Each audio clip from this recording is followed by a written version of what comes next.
विधानसभाओं में तो बम्पर वोटिंग हो जाती है, मगर लोकसभा में वोट परसेंटेज गिर जाता है। इसे उदासीनता माने या फिर कहते हैं कि साइलेंट विरोध। कांग्रेस प्रत्याशी ने इतनी ताकत झोंक ली थी कि भाजपा को सारे स्टार प्रचारक गढ़वाल सीट पे झोंकने पड़े। चाहे या अनचाहे उसका मूल्यांकन तो होगा ही। जिस भी विधायक के क्षेत्र में जिस अनुपात में मतदान पार्टी के पक्ष में होगा, कितना प्रभाव रहा होगा जो कांग्रेस से या अन्य दलों से भाजपा में आए हैं, क्या वहाँ बढ़त मिल पाएगी? बाहर से भी नए सेनापति भाजपा संगठन को मिले हैं, मगर रुद्रप्रयाग विधानसभा पे तो आप ही डटे रहे हैं। देखिए जहाँ तक परिणामों की बात है तो उनको लेकर के मैं 100% आश्वस्त हूँ। नमस्कार, मैं हूं सुनीत चौधरी और आप देख रहे हैं पहाड़ी सफरनामा। लोकसभा चुनाव का प्रथम चरण संपन्न हो चुका है। मतदान की जो प्रक्रिया है वो संपन्न हो चुकी है और अब प्रथम चरण के मतदान के पश्चात क्या कुछ स्थिति है। भरत चौधरी जी, रुद्रप्रयाग विधायक हमारे साथ इस समय मौजूद हैं। विधायक जी, प्रथम चरण का जो मतदान था, जो पोलिंग थी, वो संपन्न हो चुकी है। क्या कुछ फिलहाल स्थिति दिख रही है, क्योंकि आज तक चुनावी हौच-पौच थी, कुछ फुर्सत में नजर आ रहे हैं? बिल्कुल, सबसे पहले मैं आपके सभी दर्शकों का अभिवादन करना चाहता हूँ और आपको बताना चाहूँगा कि इस बार का चुनाव अन्य सभी चुनावों से थोड़ा हट करके था। मेरी जानकारी में आज तक जितने भी चुनाव हुए हैं, पहली बार मुझे लगा कि ये एक ऐसा चुनाव है जिसका परिणाम सबको पहले से ज्ञात था और जब परिणाम पहले से पता हो तो थोड़ी उदासीनता रहती है और वही देखने को मिला। जो 2-3% की गिरावट आई है मतदान में, उसका बड़ा कारण शादियाँ भी बहुत थी, इसमें कोई दो राय नहीं है। लेकिन उसके बावजूद इस बात से भी हम इनकार नहीं कर सकते हैं कि परिणाम पहले से ज्ञात होने के कारण लोगों में थोड़ी सी उदासीनता भी बनी रही, जिसकी वजह से मतदान के प्रतिशत में गिरावट दर्ज की गई। विधायक जी, इसे उदासीनता माने या फिर कहते हैं कि साइलेंट विरोध? देखिए, विरोध जब होता है तो फिर मतदाता बाहर निकलकर अपना विरोध दर्ज करता है। दो चीज़ें होती हैं, एक एंटी इनकम्बेंसी होती है, लेकिन जब प्रो इनकम्बेंसी होती है तो उस समय थोड़ा सा उदासीन मतदाता हो जाता है। अगर एंटी इनकम्बेंसी होती तो मतदाता आक्रोश में घर से बाहर निकल करके आप अपना आक्रोश व्यक्त करता।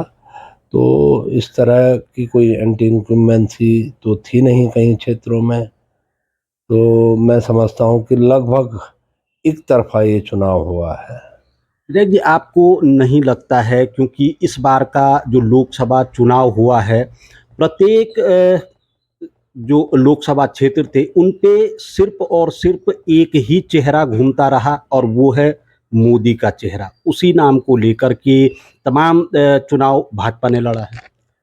देखिए, ये पहली बार नहीं हुआ, ये हमेशा से होता है और प्रजातंत्र में यही होता है। जो आपका नेता होता है उस क्योंकि 140 करोड़ की आबादी में जो राष्ट्रीय पार्टी हैं, उनका जो कलेवर है, उनका जो आकार है, वो बहुत बड़ा होता है। तो इसलिए उनके सीट्स पे जो व्यक्ति होता है, जो नेतृत्व होता है, उसकी छवि के आधार पर ही चुनाव लड़े जाते हैं।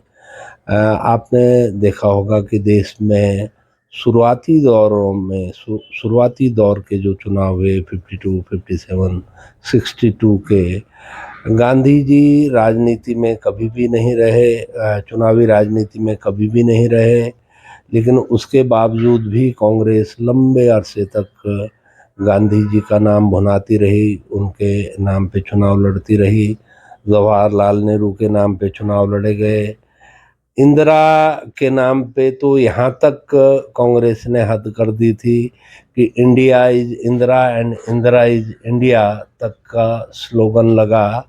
तो ये देश में पहली बार नहीं हुआ है। हमारे पास एक विश्व स्तरीय नेता है जिसकी लोकप्रियता जो है न सिर्फ हिंदुस्तान में बल्कि देश की सीमाओं से निकल करके वैश्विक स्तर पर भी उसकी लोकप्रियता है।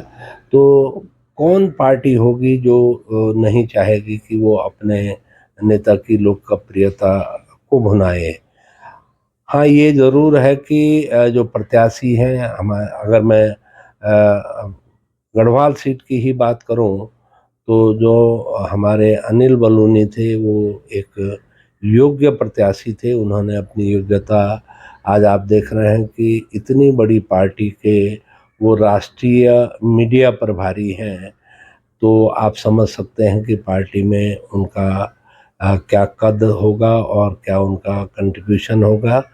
तो हमारा प्रत्याशी भी अपने आप में एक बड़ा चेहरा था और उसका भी हम लोगों ने भरपूर उपयोग किया।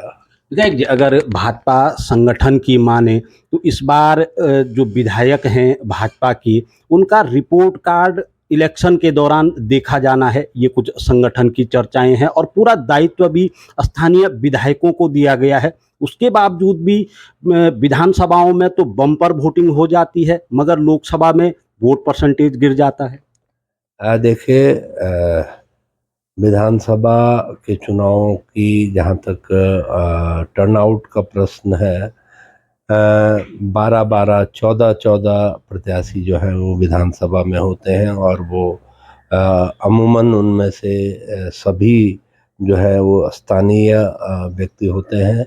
तो अपने अपने लोकेलिटी में वो भी लोगों को मोबिलाइज करते हैं मतदान के लिए। लोकसभा चुनाव क्योंकि बहुत बड़ा है, हमारी अगर आप जोग्राफिकल कंडीशंस देखें तो 5 जिलों में इसका विस्तार है, 14 विधानसभा सेगमेंट जो हैं इसके अंदर आते हैं और महज 14 या 15 दिन का समय जो है चुनाव प्रचार के लिए मिलता है। तो हर एक मतदाता तक पहुंच पाना कम से कम लोकसभा चुनाव में तो संभव नहीं है। जहाँ तक विधायकों के मूल्यांकन का सवाल है, विधायक भी एक चुना हुआ प्रतिनिधि है और जिस विधानसभा की उसको जिम्मेदारी मिली है उसी विधानसभा का वो प्रतिनिधित्व करता है। 2 साल का कार्यकाल हमारा पूरा हो चुका है।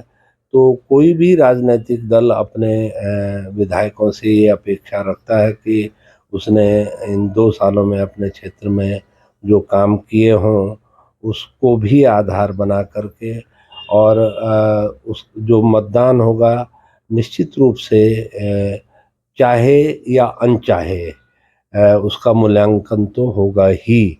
जिस भी विधायक के क्षेत्र में जिस अनुपात में मतदान पार्टी के पक्ष में होगा तो उसकी लोकप्रियता का पैमाना कुछ हद तक उस बात पर भी तय होगा। बेशक इसमें राष्ट्रीय मुद्दे हावी रहते हैं, राष्ट्रीय मुद्दों के आधार पे लोग मतदान करते हैं और ख़ास तौर पे उत्तराखंड की मैं बात करूं तो उत्तराखंड जो है आज़ादी के बाद के जो पहले चुनाव हैं तब से लेकर अब तक राष्ट्र की मुख्य धारा में ही मतदान करता रहा है। आपने देखा होगा 77 में जब आपातकाल का दौर था, जनता पार्टी पूरे देश में आई तो उस समय उत्तराखंड वासियों ने जनता पार्टी के पक्ष में मतदान किया। 89 में जनता दल की लहर थी देश में, तो 89 के जो परिणाम आए वो बहुत हद तक जनता दल के पक्ष में आए। तो पहाड़ का आदमी, क्योंकि यहाँ पर शिक्षा का स्तर कंपैरेटिवली अगर आप पूरे देश से भी कंपैरिजन करेंगे तो बेहतर जो है वो शिक्षा का स्तर उत्तराखंड में है। तो इसलिए यहाँ का मतदाता अपेक्षाकृत ज़्यादा जागरूक होता है और यही वजह है कि वो राष्ट्रीय मुख्यधारा से बाहर नहीं जाता है। विधायक जी, अगर हम चुनावी प्रचार के दौरान जो चर्चाएं थी उसको देखें तो माना ये जा रहा था कि जो रुद्रप्रयाग और केदारनाथ विधानसभाएं हैं, अगर हम रुद्रप्रयाग जनपद की बात करें तो सबसे सेफ भाजपा संगठन रुद्रप्रयाग जनपद को मान रही थी। रुद्रप्रयाग की स्थिति क्या है? देखिए, पिछले 2019 के जो लोकसभा चुनाव थे उसमें 72.68% वोट जो है वो भारतीय जनता पार्टी के पक्ष में आए थे और मैं कह सकता हूं कि इस बार के चुनाव में हम उसको अपने ही रिकॉर्ड को और सुधारने के प्रयास में हैं और मुझे यकीन है कि हम उसमें कामयाब भी होंगे और 75% के आसपास जो है वो भाजपा के पक्ष में मतदान रुद्रप्रयाग विधानसभा में होगा और मुझे पूरा यकीन है कि केदारनाथ विधानसभा में भी कमोबेश यही स्थिति रहने वाली है। विजय जी, क्योंकि आपने तमाम चुनाव लड़े हुए हैं, जनता के बीच अक्सर रहे हैं, इस बार के चुनाव में क्या कुछ खास देखने को मिला? क्योंकि अगर हम बीते हुए लोकसभा चुनाव की बात करें तो उस समय खंडूड़ी साहब प्रत्याशी हुआ करते थे, वो इस बार भाजपा के खेमे में थे। गणेश गोदियाल इस समय प्रत्याशी थे कांग्रेस के। अगर हम एक कंपैरिजन करें तो क्या क्या कुछ दिखा जमीन पे? देखिए, कांग्रेस की स्थिति बहुत ही ख़राब थी। अगर हम संगठन के दृष्टिकोण से भी कहें, प्रत्याशी के दृष्टिकोण से भी कहें तो प्रत्याशी जो जनता में एक संदेश था कि वो अनिच्छा से चुनाव लड़ रहे हैं। उन्होंने खुद भी एक आध बयानों में कहा है कि मैं तो चुनाव लड़ने के लिए तैयार नहीं था और राजेंद्र भंडारी जी के कहने पे मैं चुनाव लड़ रहा हूँ। तो जब प्रत्याशी अनिच्छा से चुनाव लड़ रहा हो तो न तो वो अपना 100% दे पाएगा, न तो उसकी परफॉर्मेंस उस स्तर पे रहेगी और संगठन की जो हालत है वो किसी से छुपी भी नहीं है। तो इसलिए ये महज एक औपचारिकता बन कर के रह गया था अपने नामांकन के दौरान और एक दो और अवसरों पे उन्होंने थोड़ी सी भीड़ जुटा करके मुकाबले में आने का प्रयास किया, लेकिन वो बहुत दूर की कौड़ी थी। कहीं भी वो परवान चढ़ता हुआ उनका प्रयास नज़र नहीं आया। तो ये एक ऐसा चुनाव मैंने अपनी लाइफ में देखा है जिसमें महज औपचारिकताओं के लिए चुनाव लड़ा जा रहा था। देखिए, अगर हम बाजारी बहसों पे बात करें जो कि गली चौबारों पे चलती रहती हैं, कहा ये भी जा रहा था कि कांग्रेस प्रत्याशी ने इतनी ताकत झोंक ली थी कि भाजपा को सारे स्टार प्रचारक गढ़वाल सीट पे झोंकने पड़े। देखिए, हर खिलाड़ी अपनी स्ट्रेंथ पे खेलता है। कांग्रेस के पास क्योंकि स्टार प्रचारक थे ही नहीं तो वो उस मामले में कहीं हमारा मुकाबला नहीं कर सकते थे। संसाधन उन्होंने बेहिसाब खर्च किए, इसमें कोई शक की गुंजाइश नहीं है। लेकिन क्योंकि हमारे पास स्टार प्रचारकों की भरमार है पूरे देश में, आधे से अधिक राज्यों में हमारी सरकारें हैं, केंद्र में 10 साल से हमारी सरकार है, तो ऑब्वियसली हमारे पास स्टार प्रचारकों की कोई कमी नहीं थी। तो हमने अपने स्ट्रेंथ पे खेला है और ये झोंकना पड़ा जैसा कोई इस तरह की कोई कंपल्सन, इस तरह की कोई मजबूरी नहीं थी कि हमको झोंकना पड़ा। वो हमारा चुनाव लड़ने का जो एक पैटर्न है उसका एक हिस्सा था। गढ़वाल सीट की अगर मैं बात करूं, क्योंकि तमाम दल बदल यहाँ पे हुए हैं, तमाम विधायक टूटे हैं, बड़े बड़े नेता टूटे हैं, अब क्योंकि जो मतदान है वो संपन्न हो चुका है, कितना प्रभाव रहा होगा जो कांग्रेस से या अन्य दलों से भाजपा में आए हैं, क्या वहाँ बढ़त मिल पाएगी?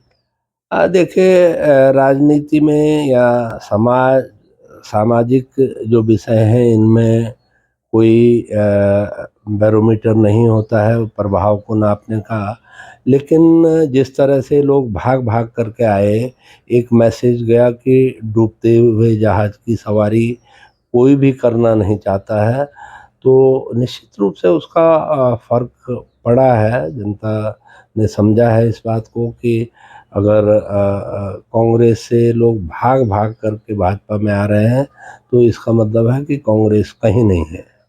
विधायक जी, तमाम विधानसभाओं में हमने देखा बाहर से भी नए सेनापति भाजपा संगठन को मिले हैं, मगर रुद्रप्रयाग विधानसभा पे तो आप ही डटे रहे हैं।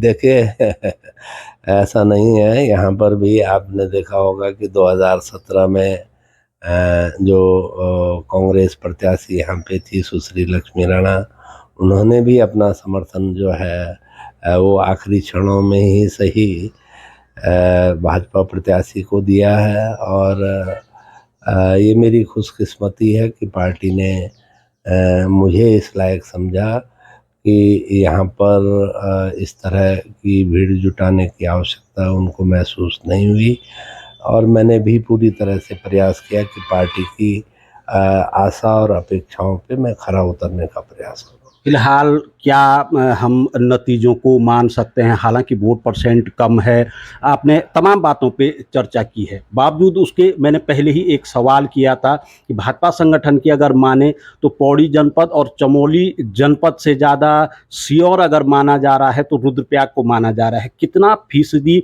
आशान्वित हैं अपने जनपद से? देखिए, जहाँ तक परिणामों की बात है तो उनको लेकर के मैं 100% आश्वस्त हूँ। जहाँ तक मतदान के प्रतिशत का सवाल है, जिस अनुपात में मतदान घटा है उस अनुपात में हो सकता है संख्या में थोड़ी बहुत कमी नज़र आए, लेकिन जहाँ तक अनुपात का सवाल है, जीत के अनुपात का सवाल है, तो पिछली बार से भी बेहतर रहने वाला है।